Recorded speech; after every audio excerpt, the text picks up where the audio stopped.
What's up out there to all of my fellow gold diggers? This is your girl Rita, also known as the self proclaimed gold digger.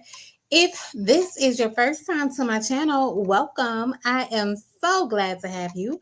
But if you are a fellow gold digger, welcome back. Y'all know I love and I appreciate each and every one of you. So, we are doing Tipsy Tuesday tonight. We are going to be talking about how you can be budgeting and saving your money from the book Get Good with Money. But real quick, before I get in, y'all know I got to check all of my little social media accounts really, really quickly to make sure we are good. All right, so we're good there. And let me check one other one, and then we will be getting started. And I do have a couple of church announcements for tonight. Let's see.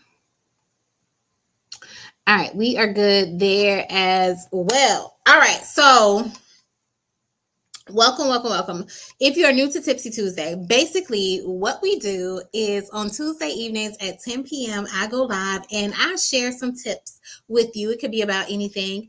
Lately, we've been talking about money and finances. We've been talking about credit and things of that nature. So I share some tips as we take some sips. As y'all can see, I'm drinking nothing but water this evening. Now, what you decide to sip on, that is up to you. It does not matter.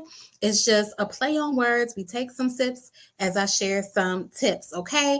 So let's get into, before we get into tonight's topic, which is budgeting and saving, let me do a couple of church announcements for you guys. First and foremost, y'all have been showing me a lot of love, and I am so appreciative of it. Thank you so much. We have gotten more new subscribers. So I want to say thank you to all the new people who are tuning in and checking me out. I really and truly appreciate it. Welcome to the Gold Digger family. I am so glad to have you. If you are enjoying my content too, please be sure to like, share with a friend. But the Gold Digger family is growing, and I love that for all of us. And this family is very supportive. The people in this community, especially on the lives, they are always encouraging one another. So for any new people who might be joining, don't be scared to say hello.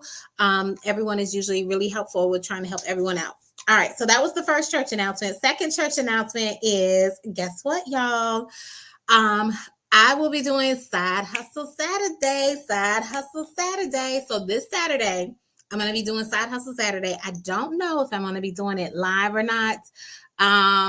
It's a high probability that I probably will be doing it live because I don't know if I'm going to have time to pre-record anything. But Side Hustle Saturday will be this Saturday, okay? And y'all, I also have a special giveaway that I will be giving there will be one winner that will win some money, or a gift card, I should say. And I will have more details about that later on as we get into the topic.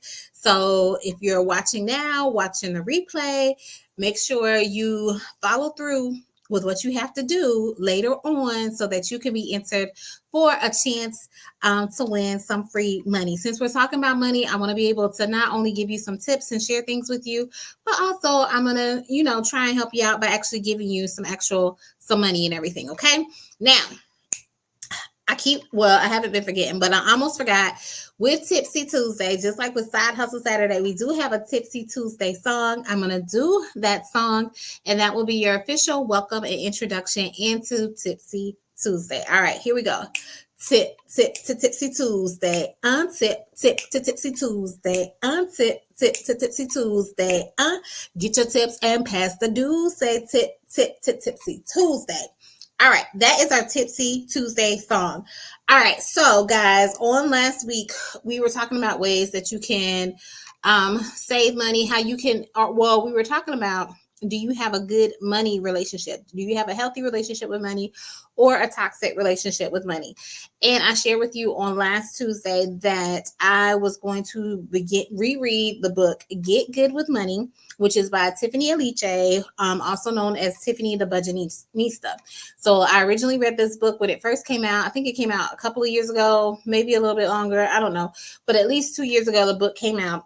I haven't really picked it up since then, or read it, I should say, since then.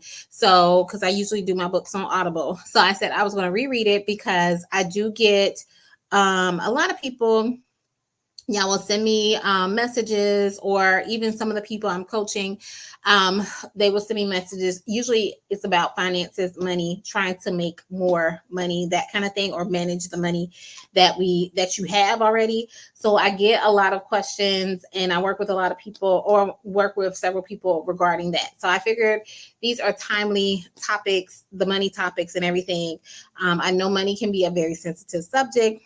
Sometimes things are taboo, but I want to help you as much as possible when it comes to your money and your finances, and you achieving and crushing your goals. So nevertheless, when I read the book, Get Good with Money, it was a very, very helpful read. It's very straightforward. And even as I'm rereading it now, it's a very straightforward, simple to follow, step-by-steps that you can do to kind of get good with your money. Basically what she's talking about, she talks about what's her, like term is like financial wholeness. And it's 10 steps that you would do to have financial wholeness. So tonight we are going to be covering the first two things, which are budgeting and saving, to help you get to financial wholeness and everything like that. I highly encourage you to check out the book, Get Good with Money by Tiffany Aliche. I'm going to put it in the chat as well, so y'all can have the actual name and everything, and her name. She is but I'm sure y'all have heard of Tiffany the Budgetnista. She also has a podcast called Brown Ambition, where they do interviews about different, they just talk about different topics, money topics, entrepreneur topics, business topics, different things. But y'all should also check out the podcast as well. But let me put this in the chat real quick. Get Good with Money. All right, so y'all can get the book wherever y'all shop, or go to your local library. I know my library had it as well.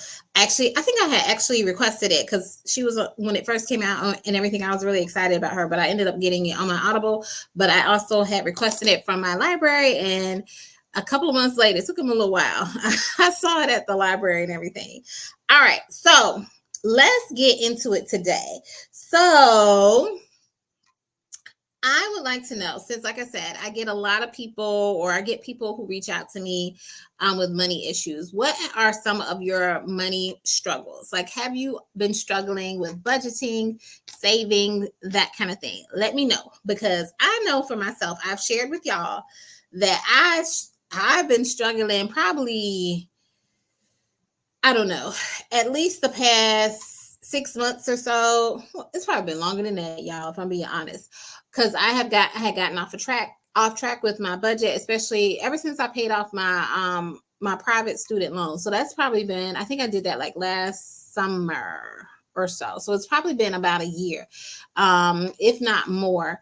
And ever since then, I really did not have a plan for any extra income that was coming in. Your girl was spending out of control, needed to reel it back in. We had, just buying stuff recklessly, and not really knowing where my money went, not having anything to really show for it. I mean, I know I spent it on stuff, but I can't say, oh yeah, I spent $500 and I got this nice thing or whatever. I really can't show you what I spent the money on. I know Shein got a good bit of my coin, but so I was like, I need to definitely reel it in, get back on track a little bit, so that I can start telling my money what to do.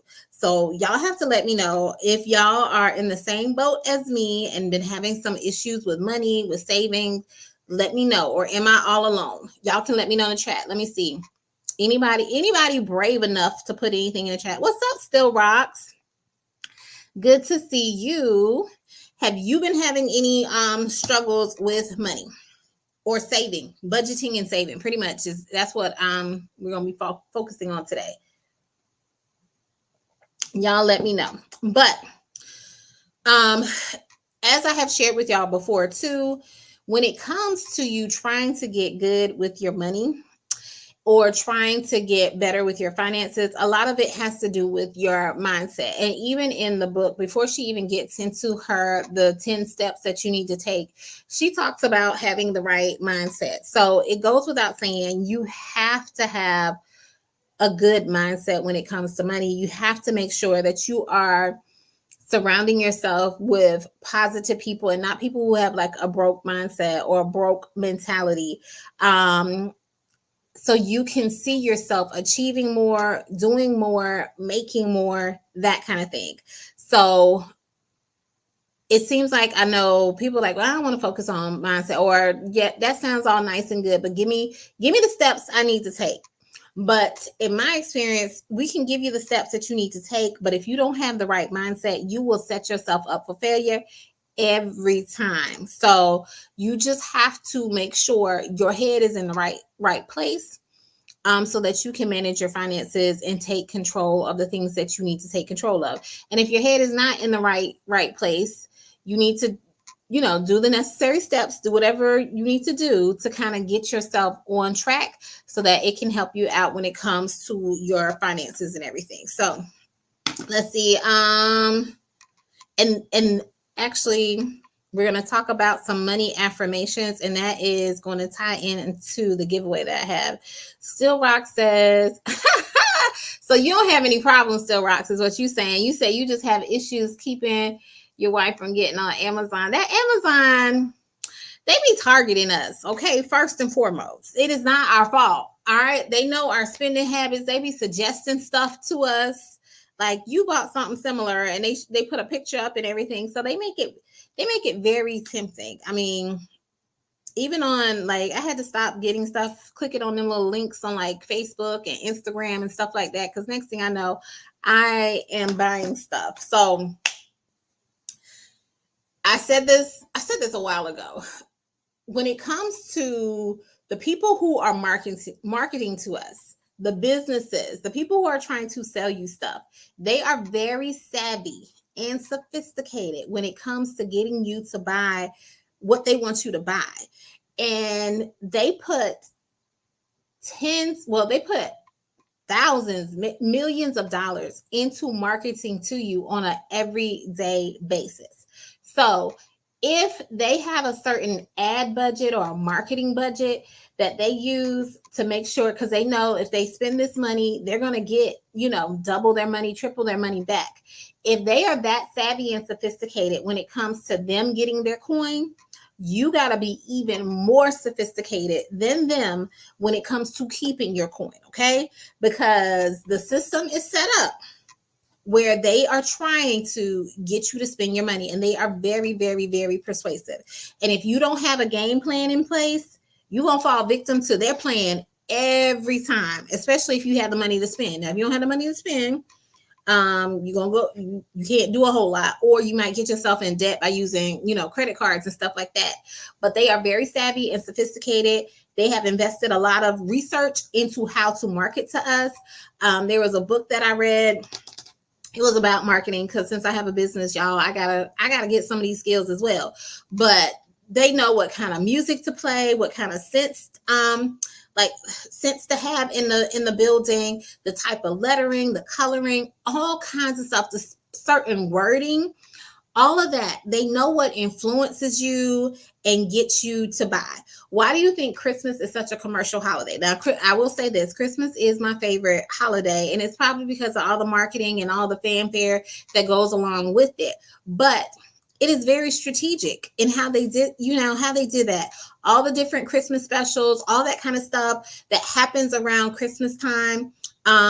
There's an agenda to be met, okay? There's an agenda to be had, and they're trying to sell you stuff. So it's a reason why certain holidays get more play than other holidays and everything like that, okay?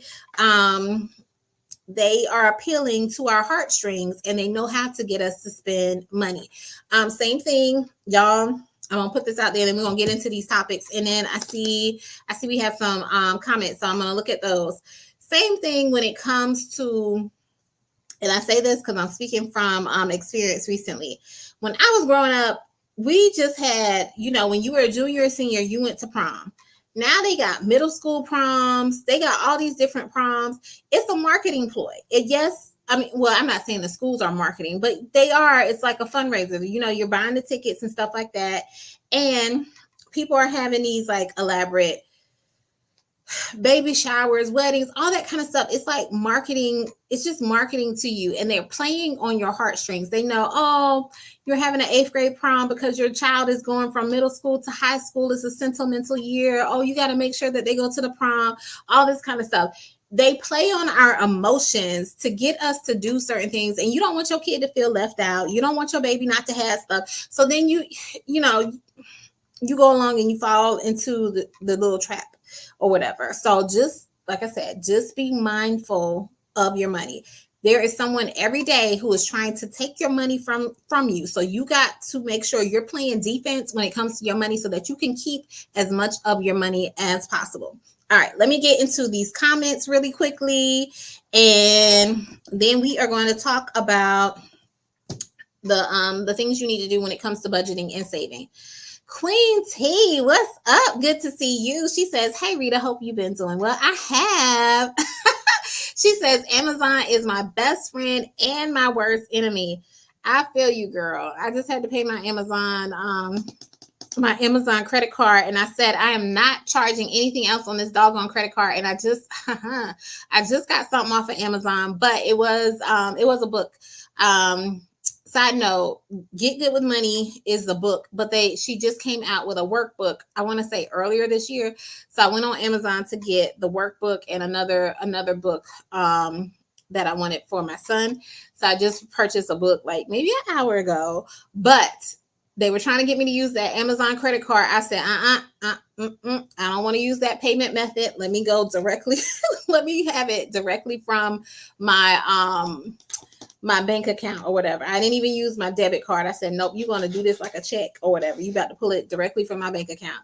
So I feel you. I've gotten better with Amazon, but the only thing is I replaced Amazon with Shein. So I just traded one evil for another. Still Rock says, yes, just money management as a family, overspending on eating out. It's probably our biggest expense. After the mortgage. Oh, Still Rocks. That's a lot. That is a lot. Yes, money management. You might want to dial it down a little bit or whatever, or just have, I can't say. At one point in time when we were doing better with managing our money, we had like certain days that we would do, or like certain weeks. And then, we would let the kids know, like say me and my husband went on a date night, and then we would have a family night once a month where we all went out as a family. And so one month, I got 2 kids. So one month, one child could pick their, where they wanted to go for the restaurant that we would go to. And then the next month, my other child would pick the other restaurant. So everybody would have like a say on where we were eating or whatever, even though the kids really most of the time, like the same places and stuff like that. But it just gave them something to kind of like look forward to, like, oh, it's my mom to pick the restaurant and stuff like that. Like I said, when we were doing better with money management, that's what we did. We have not done that in a while. Now we just kind of go. We just kind of go. So we need to get better with it as well. How I have also helped in that regard is that usually, and I don't know if this might be helpful for you, Still Rocks, when I would use my credit card, you know how you get the rewards points? I would redeem the rewards points for like gift cards to like some of our favorite restaurants. So that way, it wasn't like I was like really spending my money, or I wasn't spending as much money as what I would typically do, because part of it would be on the gift card. Also, back when I was doing mystery shopping a lot of our date nights and family nights and stuff like that was mystery shopping. The only thing is, since I haven't been doing mystery shopping as much, it's like we still been eating out the same, and I'm not getting reimbursed for it. But I'm not going back to doing those mystery shopping where I'm eating out. I think I told y'all I'm too full after I eat, and I don't feel like doing a report. So, but yes. All right. What's up, Ann? Good to see you. She says, hi, everyone. And I think Still Rocks was just telling her hello. What's up, Jay Watt? Good to see you. Jay Watt says we had junior high prom, but social media makes it bigger. It does, because you can see everything that everybody is doing and is putting it on full display. So yeah, it makes it tough when your kids are seeing other people enjoying certain things. And Ken says, yes, my daughter just had a prom send off last week. I didn't know what that was until my oldest had one last year. What is a prom send off? What is that, the same thing as a prom? I don't even know. They come up with all kinds of stuff. Like I said, it's just, I won't say it's a way for the school to make money, because they're usually selling tickets and stuff and playing on young love and who's going to go to prom with you and all these, what is it? The promposal and all that kind of stuff. Now, I've seen that. I don't know what the prom send off is. It's just, yeah, it's a, I don't know. I have my thoughts about the promposal as well. Some of these kids, that might be the only proposal they get, but let me just mind my business.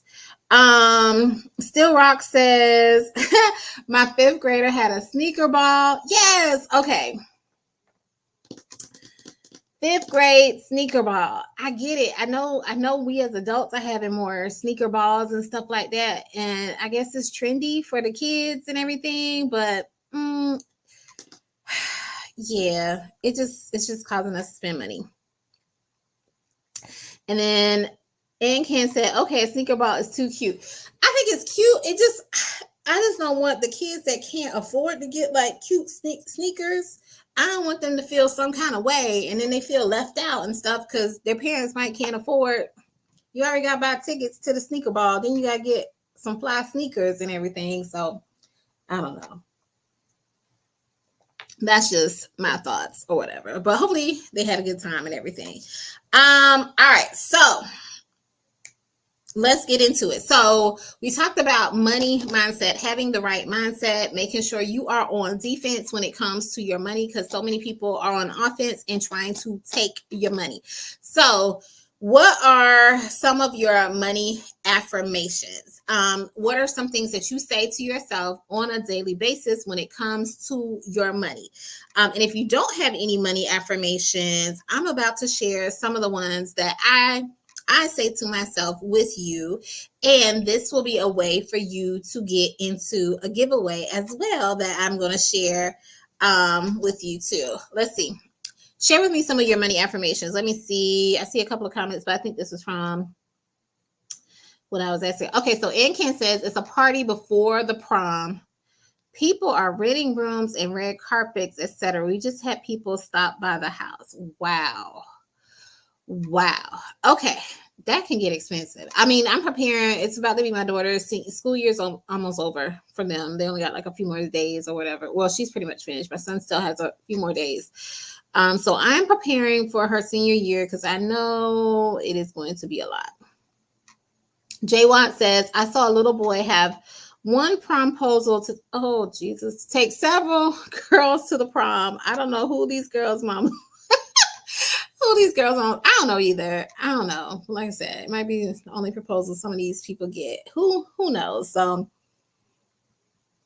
just like these baby showers, they be so elaborate, like a wedding. Like, anyway, I'm about to mind my business, y'all. This is not what we came to talk about today. I'm gonna mind my business. I'm not gonna say nothing else about that. All right, so money affirmations. These are things that you need to say to yourself about your money so that to help you keep a positive mindset regarding money. So I'm just going to share a few with you. Y'all can let me know which ones resonate with you.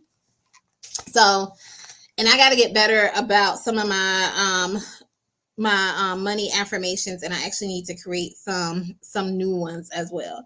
So one of my money affirmations this is one of my favorites. I'm always discovering new sources of income. And that is, oh my gosh, when I was saying this, like I was saying it, I don't say it as often now because I had so many, when I had all them side hustles, this was one of the affirmations that I was saying on a regular basis. Now I'm like, Lord, let me slow down a little bit. But I am always discovering new sources of income. Another money affirmation I have is this is another favorite of mine. My income has unlimited potential. And Literally, y'all. I believe all of these things wholeheartedly. Now, when I first wrote these out, and it's probably been, I probably say maybe it's probably been about 5 years or so since I wrote some of these originally. Some of these I didn't, I wrote it down. It was hard to believe and stuff like that for me. Some of them were hard for me to believe. But as I said them, things started happening. Things started happening, and that helped build my belief. But my income has unlimited potential. Another money affirmation I have is money comes to me easily. I wrote down my favorite ones. Okay. I'm about to say this is another one of my favorites. Pretty much all these are my favorite. Money comes to me easily. Now, another one is I'm the master of my own money. I have more than enough money. I am capable of overcoming any money obstacle that stands in my way. I was definitely saying this one when I was having struggles in my business. I don't say this one as much anymore. This is why I say I need to like change this, because I don't like the fact that it has obstacles in it. But anyway, I'm trying to put a positive spin on it. So I'm probably going to update that one. And then another one I had is money always finds its way to me. And another one is money has a positive impact on my life. So those are some of my money affirmations that I have. Now, thank you, Ann. She says these are great affirmations. So thank you so much. So I want y'all to come up with some money affirmations. And one of the ways that I'm going to encourage you to do so is, on tomorrow, you will see a post from me on it'll be posted on YouTube as well as on Facebook and Instagram as well.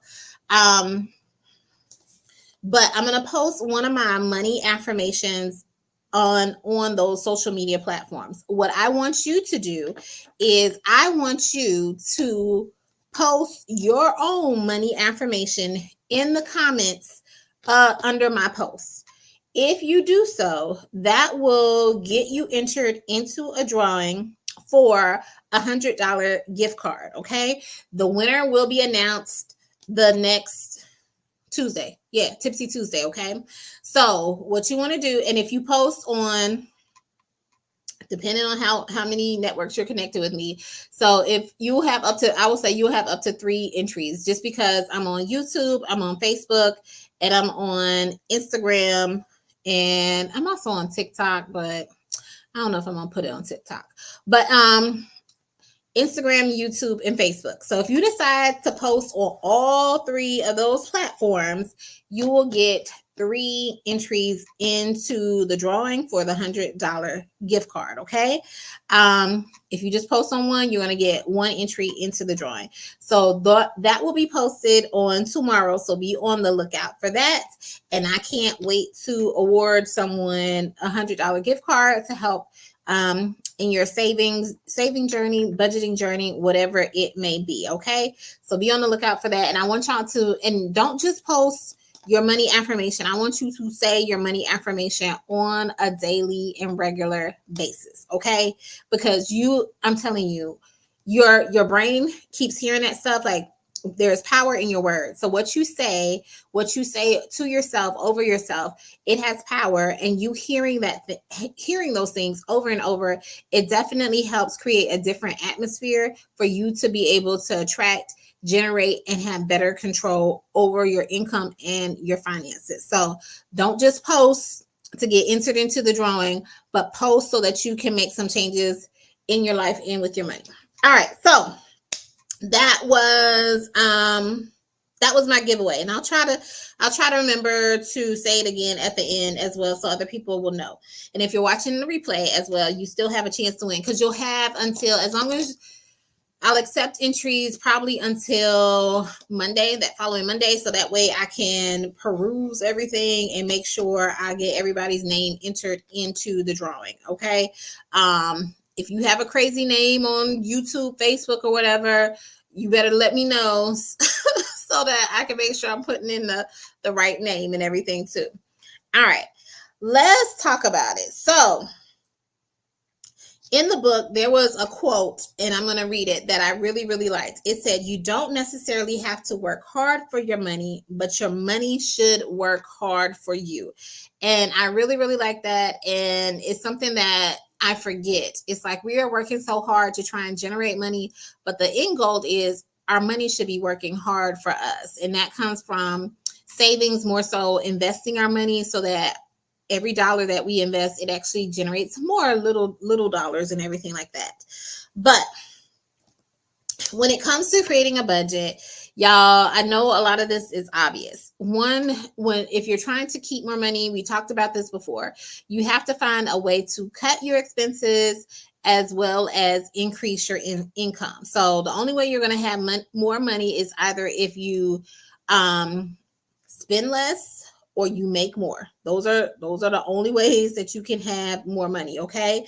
So when it comes to creating your budget, you want to look at all of your, first you want to write down, and she really gives a really good step-by-step guide. I'm pulling up my notes really quickly about this too that I have.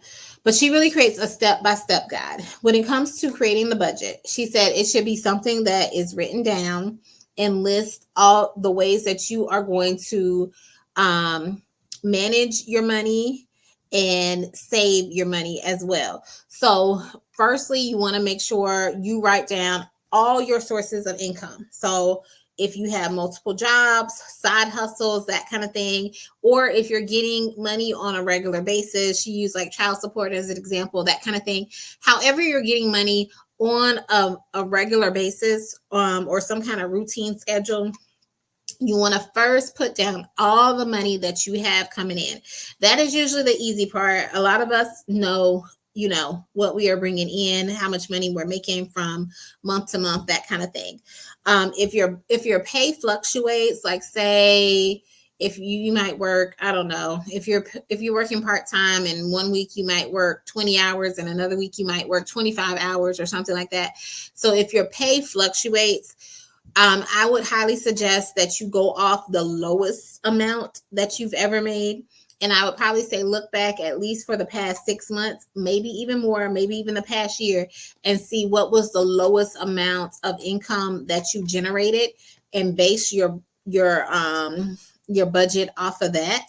And if you make more, if you get more that month or something like that, then that is good. You could potentially use it for savings. So first and foremost, when it comes to making your budget, you want to see what all income you have coming in. Okay. Really, really, really look at that. And if you have fluctuating income, just base it off of the lowest amount you have to kind of help create your budget. Then the next thing you're going to do is, she says, write down all of your expenses, anything that is taking away money from you. And she said, don't just look at it monthly. You want to look at it at the things that might not happen like on a monthly basis. Like if you're getting your nails done, your hair done, I don't know, you might be getting that either more frequently, like once a week, or it might be every 6 weeks or something like that. But don't just look at it on a monthly basis. Look at those expenses that don't always fall within the month. Also, or things that might happen quarterly or once a year or twice a year, that kind of thing. She said, just write those down. Don't write down the amount yet, but just write down all those things that are eating out of your expenses. And to be able to do that, you might have to look at your bank statements, your credit card statements, that kind of thing, to see what is actually coming out. Also, she also suggested like you might want to carry a notebook around for like a week and write down everything you're like spending money on, because there are little things that add up. If you find yourself always going to like the store to get a pack of gum or get some soda or something like that, those $2 and $3, if you're doing that 2 and 3 times out of the week, that can add up to, almost $40 by the end of the month. So you really, that's the part that is going to be very, very I won't say I don't want to be discouraging, but it's going to take some time for you to really sit down and look at all the expenses. Now, I will say this, as you're creating your budget, you might find it's not going to be perfect the first time. Okay. So don't expect it to be perfect. That is just my advice. You're going to be like, oh yeah, I forgot about this. And you might have to add something else to it and all that kind of stuff. So just know it's a work in progress, but once you probably do it on a consistent basis for at least 3-4 months or so, you will definitely have a better idea of, well, once you do it one time, you're going to have a pretty good idea of what you're spending money on. But as you start doing it on a more regular and consistent basis, you're really, really going to have a good handle on what you're spending money on.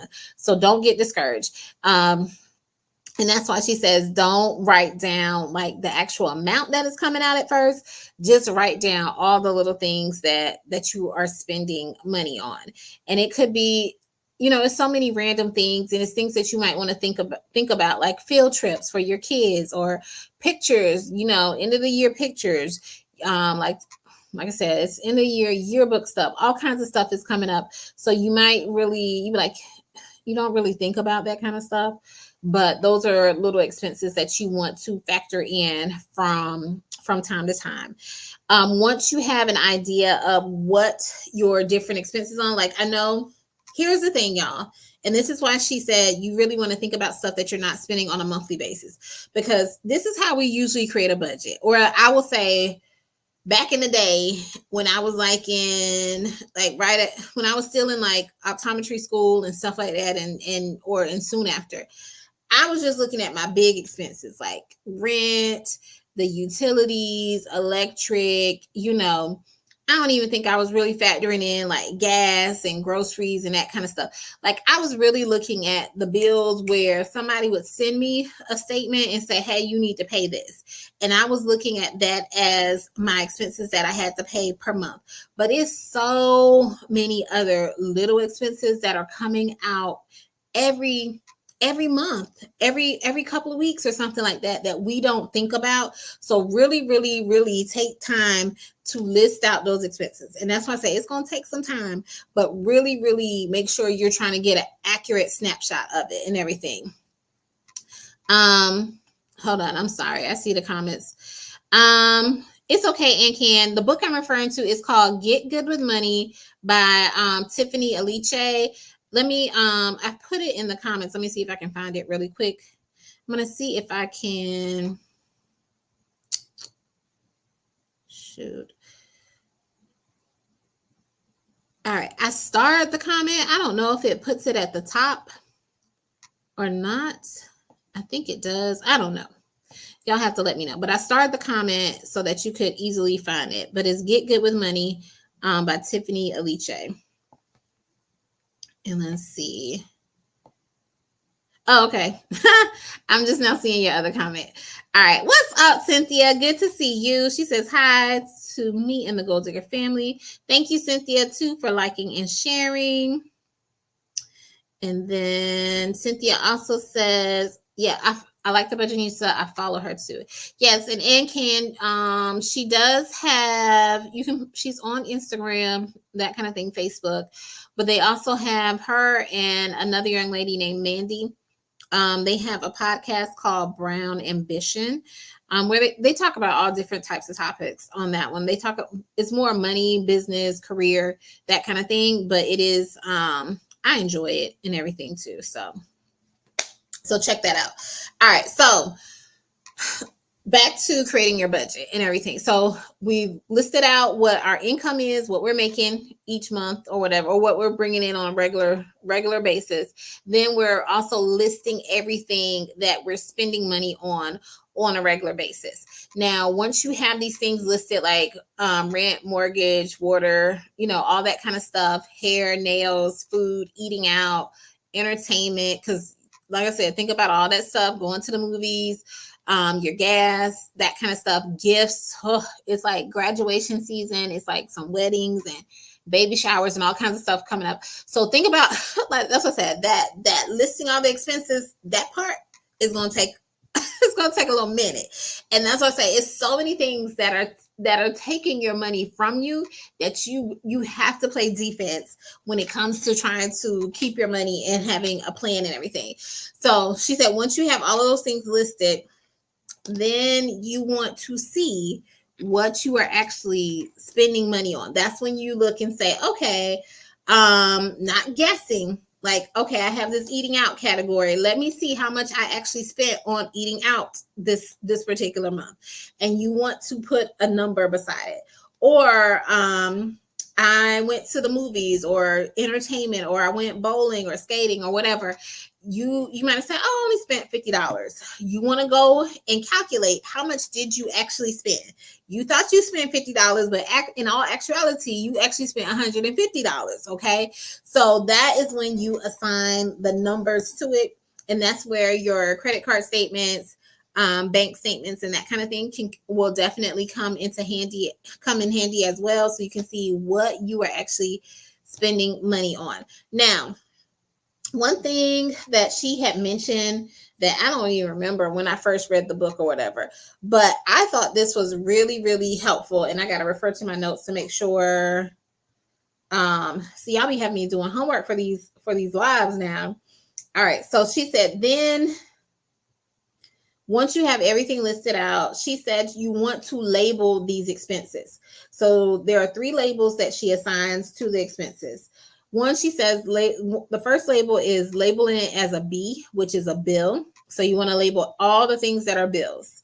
Once you have all your bills labeled, then you're going to go back and label, do the next label, which is UB.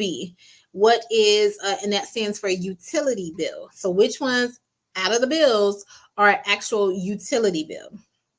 Once you have that labeled, then the third label that you're going to put on there is a C, and that's for cash expenses. And she said it doesn't necessarily mean that you paid cash with it, but it's not a bill. It's something that you're actually just spending money on, like going out to eat, that kind of thing. But you want to make sure you label your bills, and then you want to label the bills that are like utility bills.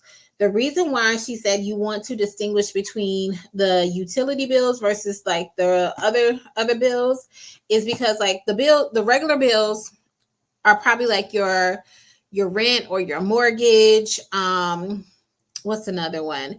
Like if you have a car payment or something like that, these are like your fixed expenses. Like these really should not change from month to month versus your utility bills. Those can change and fluctuate. Like I know our electric bill is about to go up because it's getting warmer and we're going to be running the air more. So that bill is going to be higher. So that bill is going to fluctuate. So you want to distinguish between the bills that aren't going to fluctuate as well as the bills that do fluctuate. And then the cash expenses are the expenses that you're spending money on, but you really have control over those. And that's what you want to get and handle on. What expenses do you have control over? Because she says the regular bills, you have very little control over them. Like you really can't control your mortgage payment unless maybe you refinance or something like that. Your utility bills, you can somewhat control what that might be if you limit like your usage or you get more energy efficient. Like she used an example of like unplugging unused appliances and stuff like that, not using as much water, that kind of thing. So those you can kind of sort of control versus the C expenses are the expenses that you definitely have more control over. Like you don't have to eat out twice a week or whatever. You can definitely limit that and cut back on that. Or you don't have to get your hair done every 2 weeks. You might stretch it out and do it every 3 weeks or something like that. So those expenses you have more control over. The reason why is when you look at that, once you have those labeled either as U, UB, and UC, and I'm going to get to the comments as well. Once you have those labeled as U, UB, or C, then you want to see what do you have the most of, or what's taking out the most of your money or whatever. Is it because you want to determine, do you have a spending problem or do you have an income problem? Because she said oftentimes some of us think that we have a spending problem when really we're just not making enough money.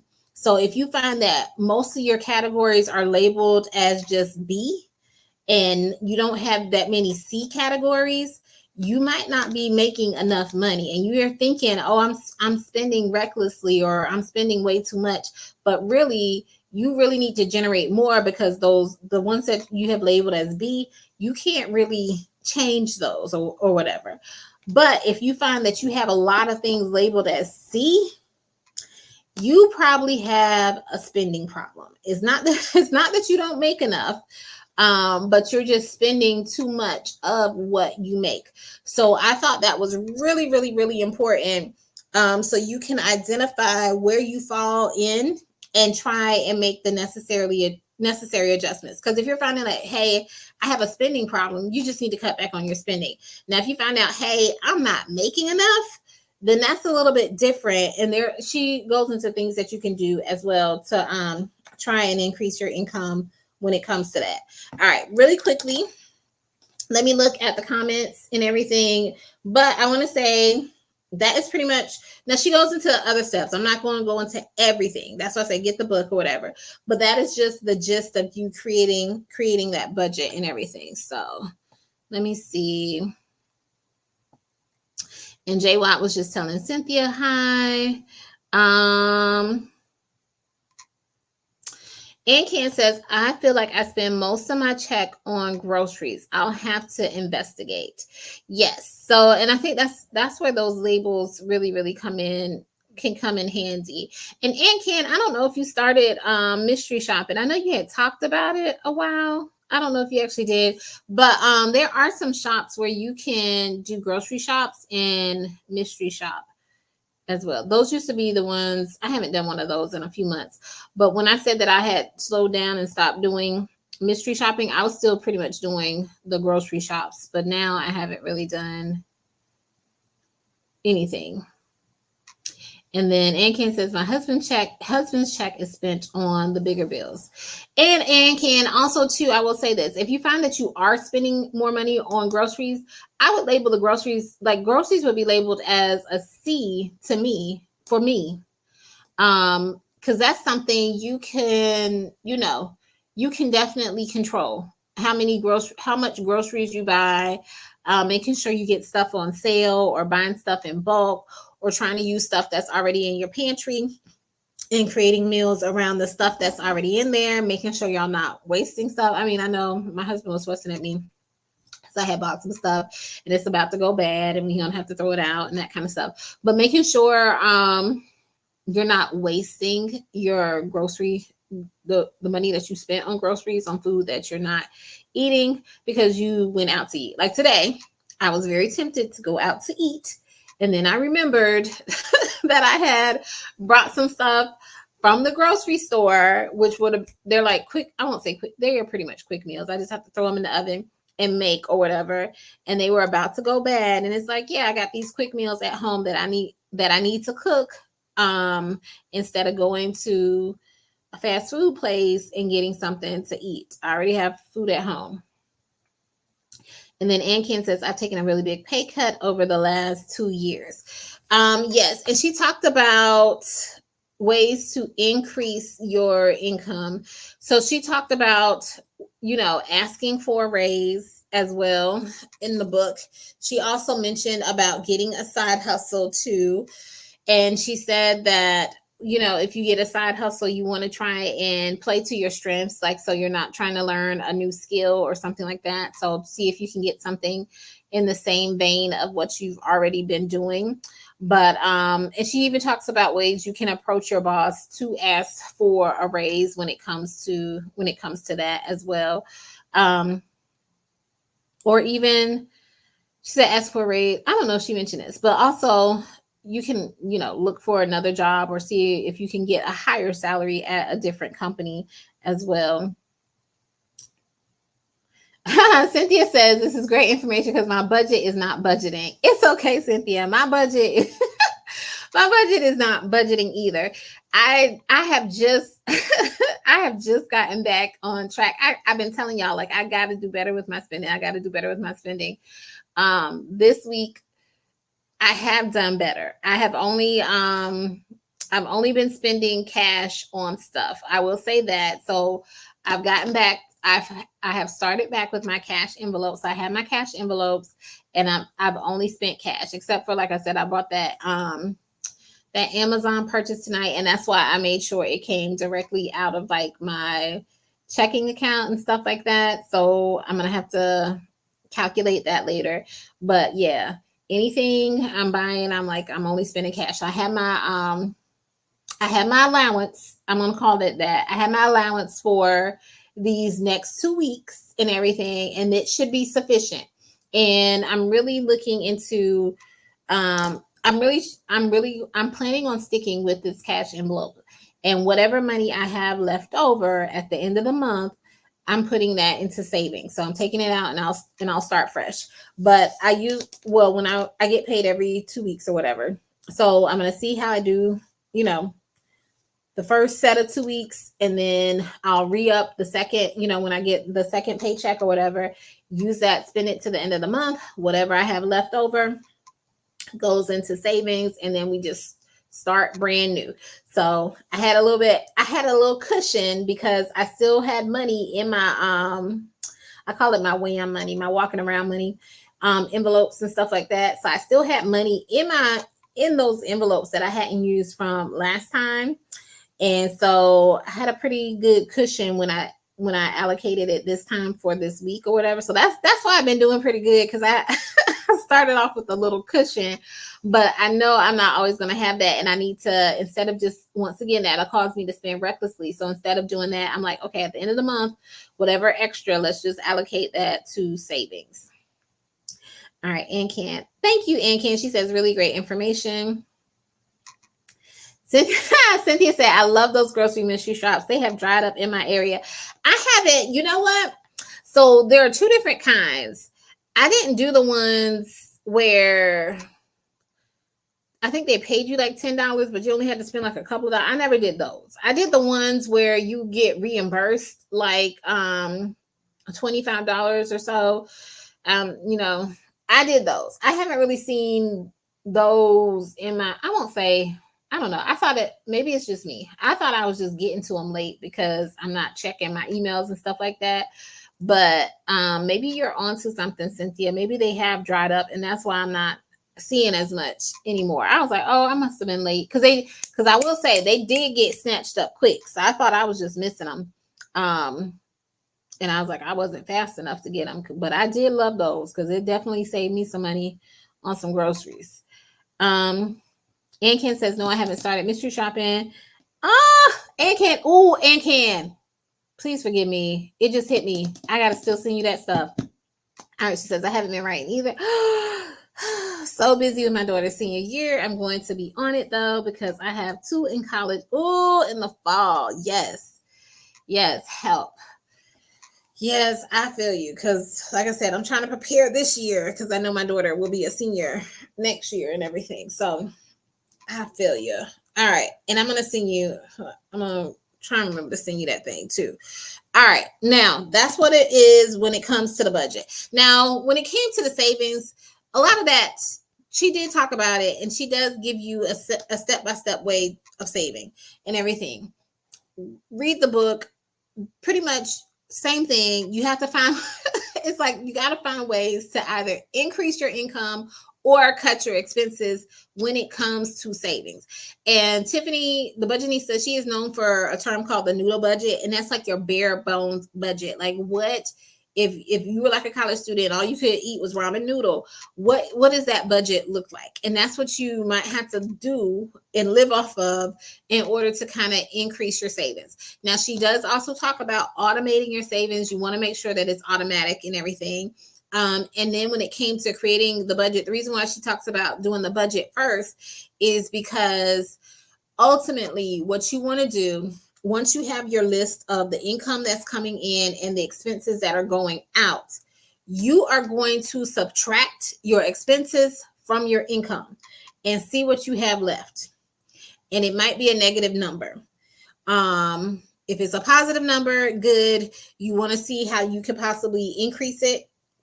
But if it's a negative number, you're really going to have to see, what do I need to cut? Because I'm in the red. I'm in the negative and everything like that. And that's why you need to do the budget first before you do the savings and stuff like that. But we have talked about this.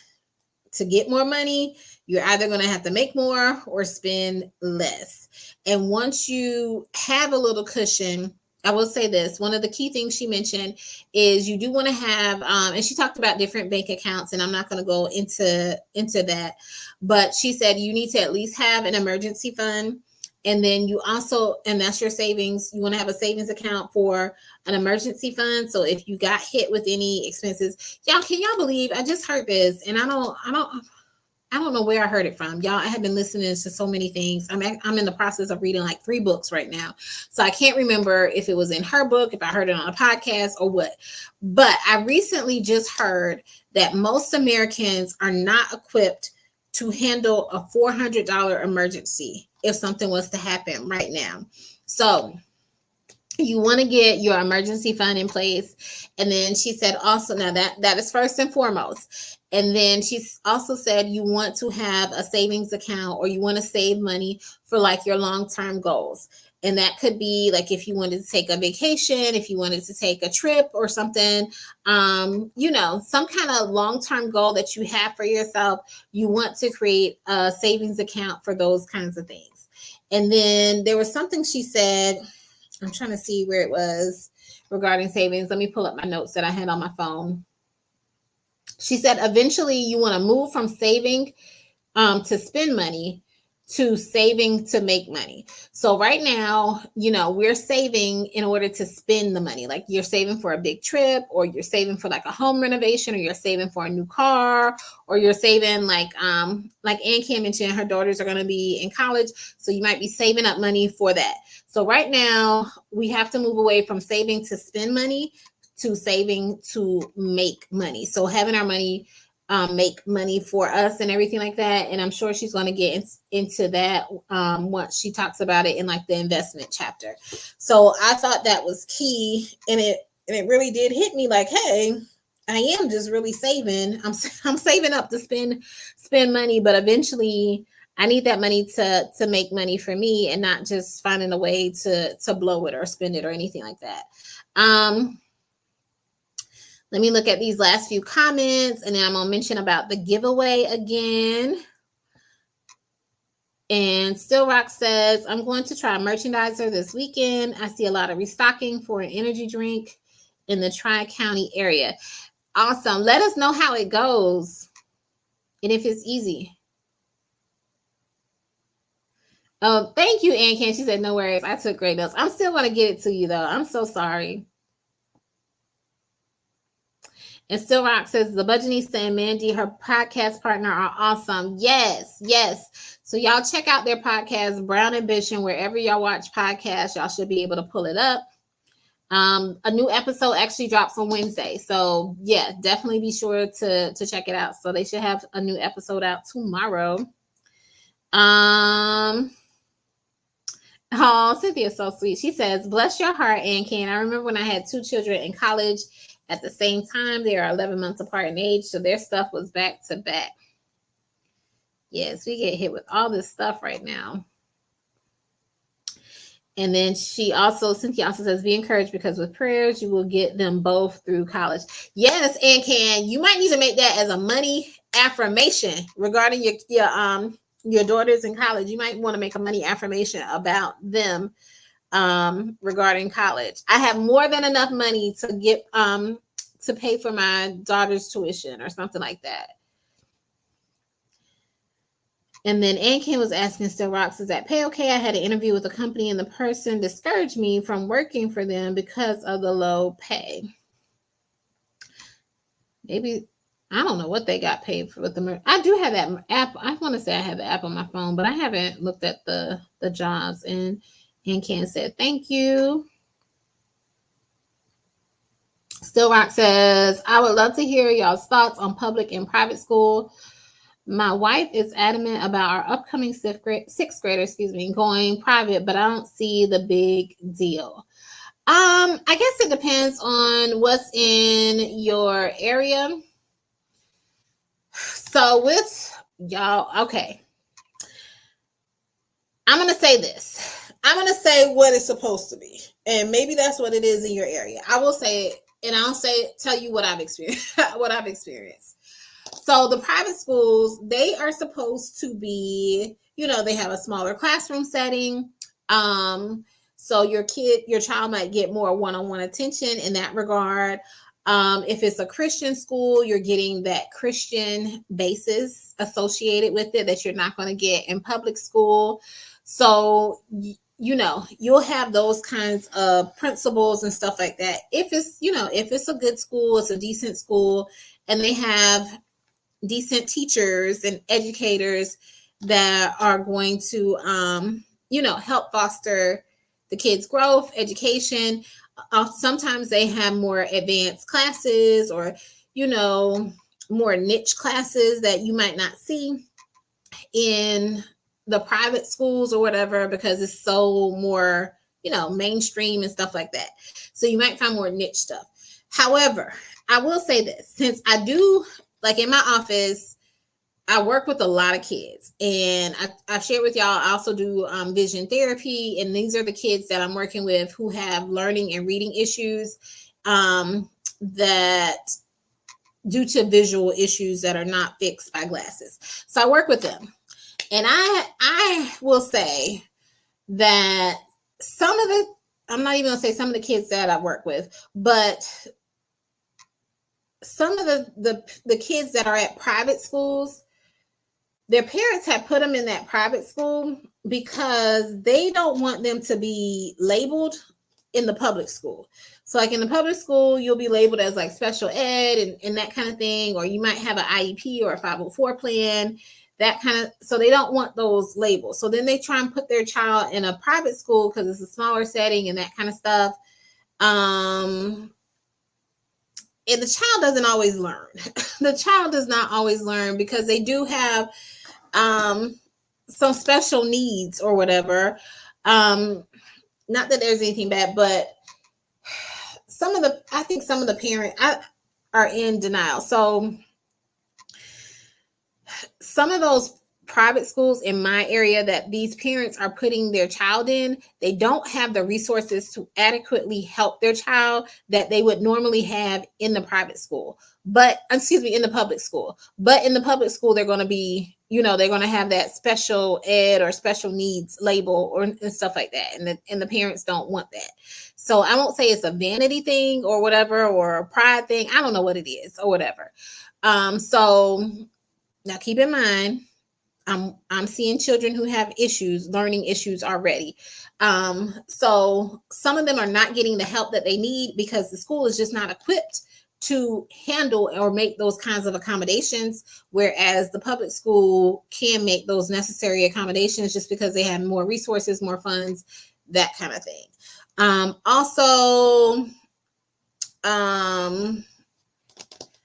You just have to make sure the teachers are qualified, because I've also seen some instances where they're short on teachers. They're short on teachers all around, in public as well as in private.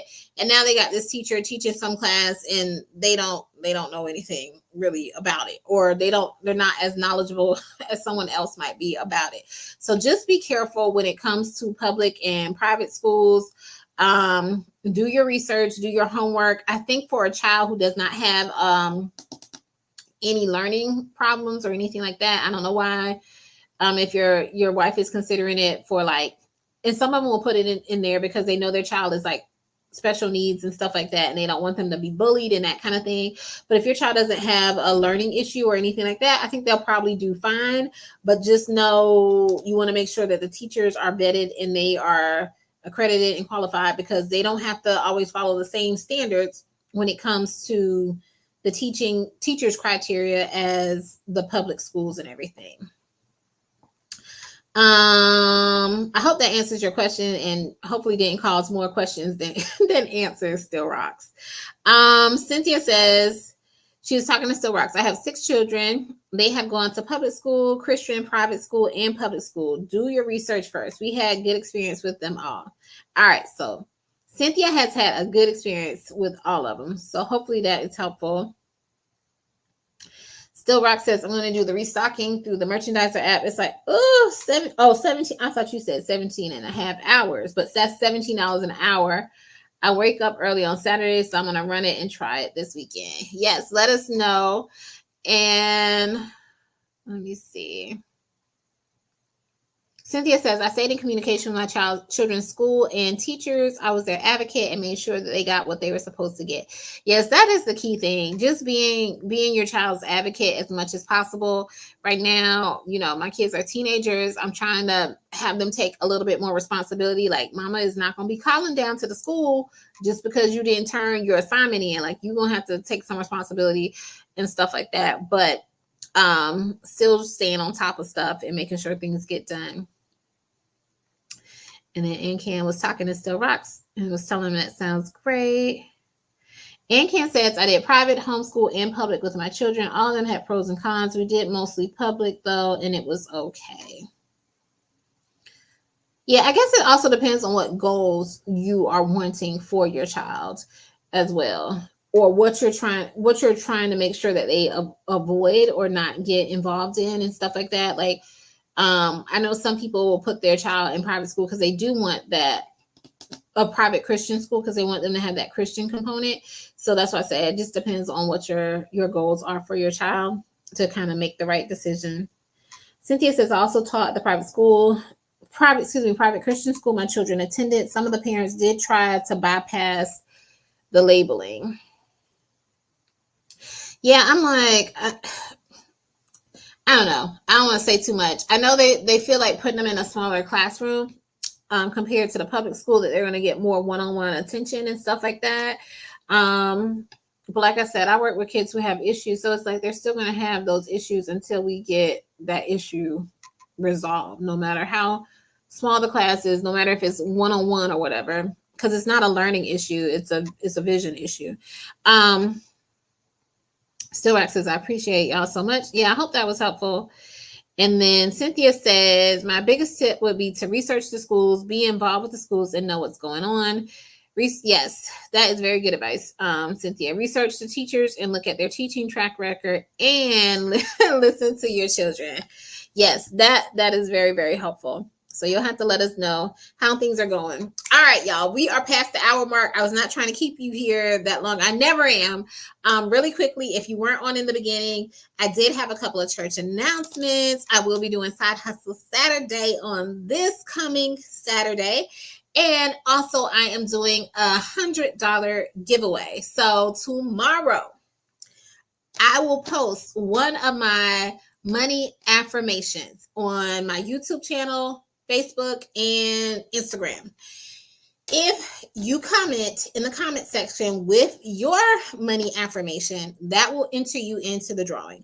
You can have up to 3 entries into the drawing. So you can post on all 3 of my social media platforms, and you will get an entry into the drawing. You have until next Monday at midnight to get it in, and I will announce the winner on the next Tipsy Tuesday of who won the $100 gift card. So I look forward to seeing your money affirmations so that we can get good with money, okay? Let's see. I see a couple more comments came in, so let me look at those real quick. Ancan says, yes, Cynthia, the teachers at the Christian school, oh gosh, bullied my baby. The principal begged us to stay, but we did not. That is not good at all. How are you going to be a Christian bully? Lord have mercy. Help them.